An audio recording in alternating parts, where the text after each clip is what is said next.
பிரியமானவர்களே, ஆண்டவராகிய இயேசு கிறிஸ்துவின் நாமத்தினாலே உங்கள் யாவரையும் அன்போடு கூட நான் வாழ்த்துகிறேன். ஆண்டவர் கிருபையாய் நமக்கு கொடுத்த இந்த புதிய நாளுக்காக முதலாவது நாம் ஆண்டவருக்கு நன்றி சொல்லுவோம்.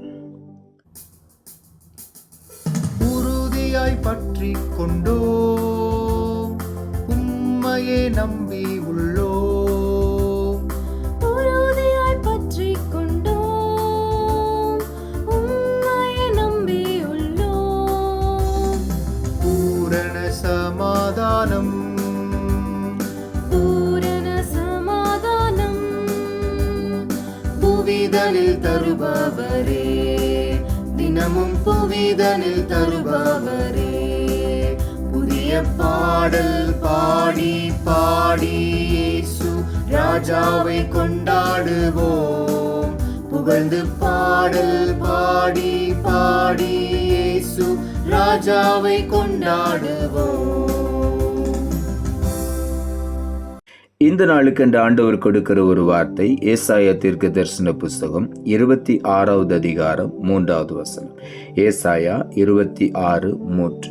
உம்மை உறுதியாய் பற்றி கொண்ட மனதை உடையவன் உம்மையே நம்பியிருக்கிறபடியால் நீர் அவனை பூரண சமாதானத்துடன் காத்துக்கொள்வேன்.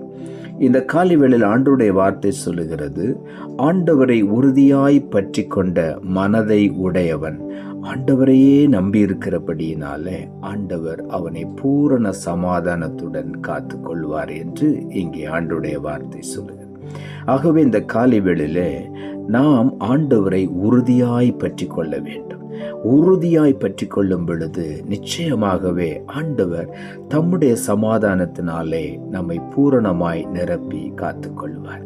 ரோமர் புஸ்தகம் 12ஆம் அதிகாரம் 12ஆம் வசனம் சொல்லுகிறது, நம்பிக்கையிலே சந்தோஷமாயிருங்கள், உபத்திரவத்திலே பொறுமையாயிருங்கள், ஜெபத்திலே உறுதியாய் தரித்திருங்கள்.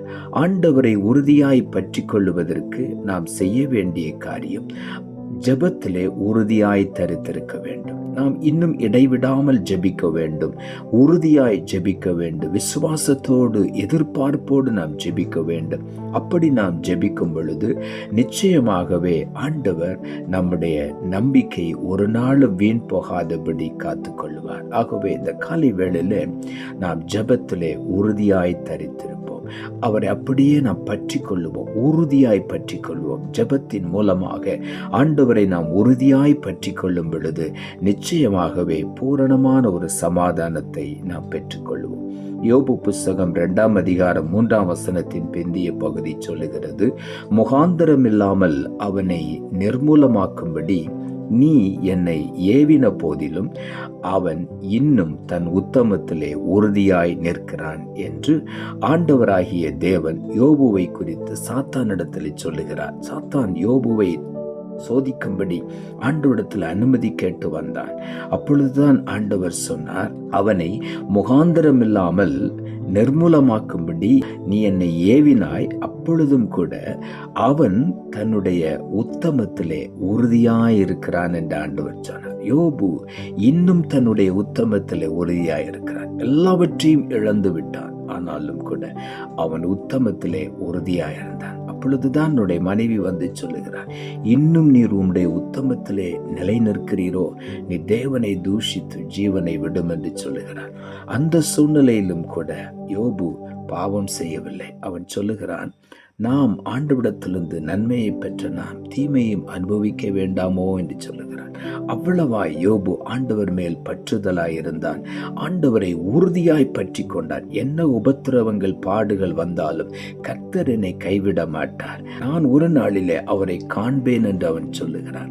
அந்நிய கண்கள் அல்ல, என் சொந்த கண்கள் காணும். என் தோல் முதலானவைகள் அழுகி போன பின்பு என்னுடைய கண்களினாலே அவரை பார்ப்பேன் என்றான். அவ்வளவு நம்பிக்கை. அவர் என்னை கொன்று போட்டாலும் அவர் மேல் நம்பிக்கையாயிருப்பேன் என்று சொன்னார்.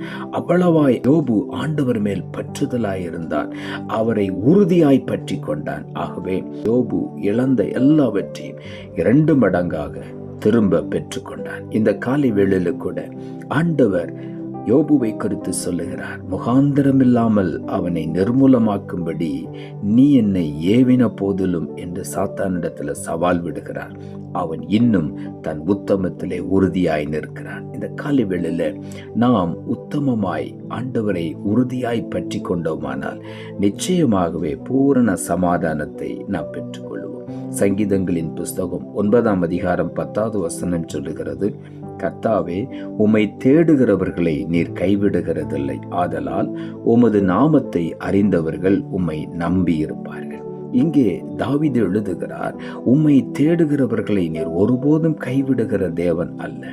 ஆகவே உம்முடைய நாமத்தை அறிந்திருக்கிற ஒவ்வொருவரும் உம்மை நிச்சயமாகவே முழுமையுமாய் நம்பியிருப்பார்கள். ஆகவே அவர்கள் உம்மை நம்பி இருக்கிறபடியினாலே நிச்சயமாக பூரணமான ஒரு சமாதானத்தை பெற்றுக்கொள்வார்கள்.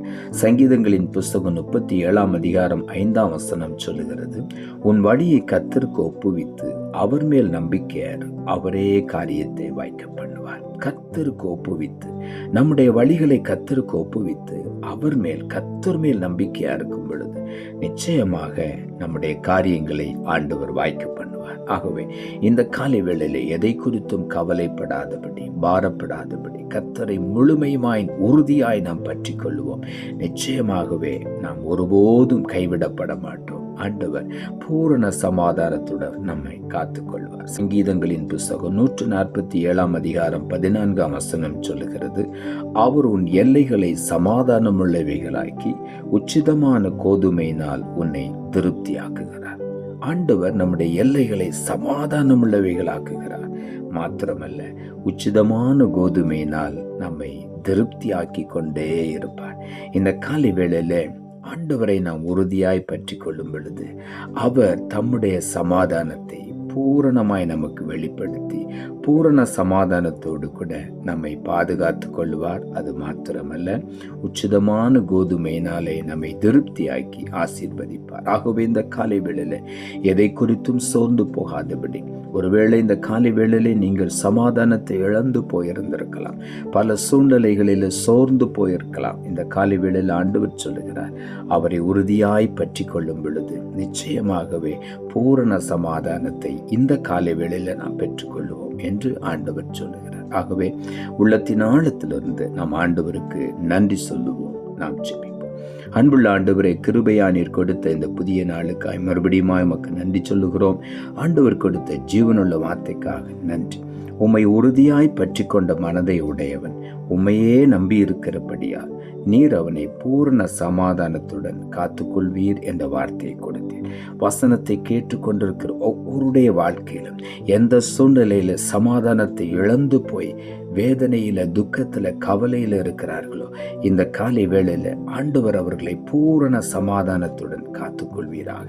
ஆண்டவரை அவர்கள் ஒவ்வொருவரும் உறுதியாய் பற்றி பிடித்து கொள்ள உதவி செய்யும். ஒரு நம்பிக்கையோடு உறுதியாய்மை பற்றி கொண்டு அந்த பூரண சமாதானத்தை அனுபவிக்க ஒவ்வொருவருக்கும் உதவி செய்யும். தாழ்த்துகிறோம். இரட்சகர் இயேசுவின் நாமத்தில் ஜெபிக்கிறோம் நல்ல பிதாவே, ஆமென்.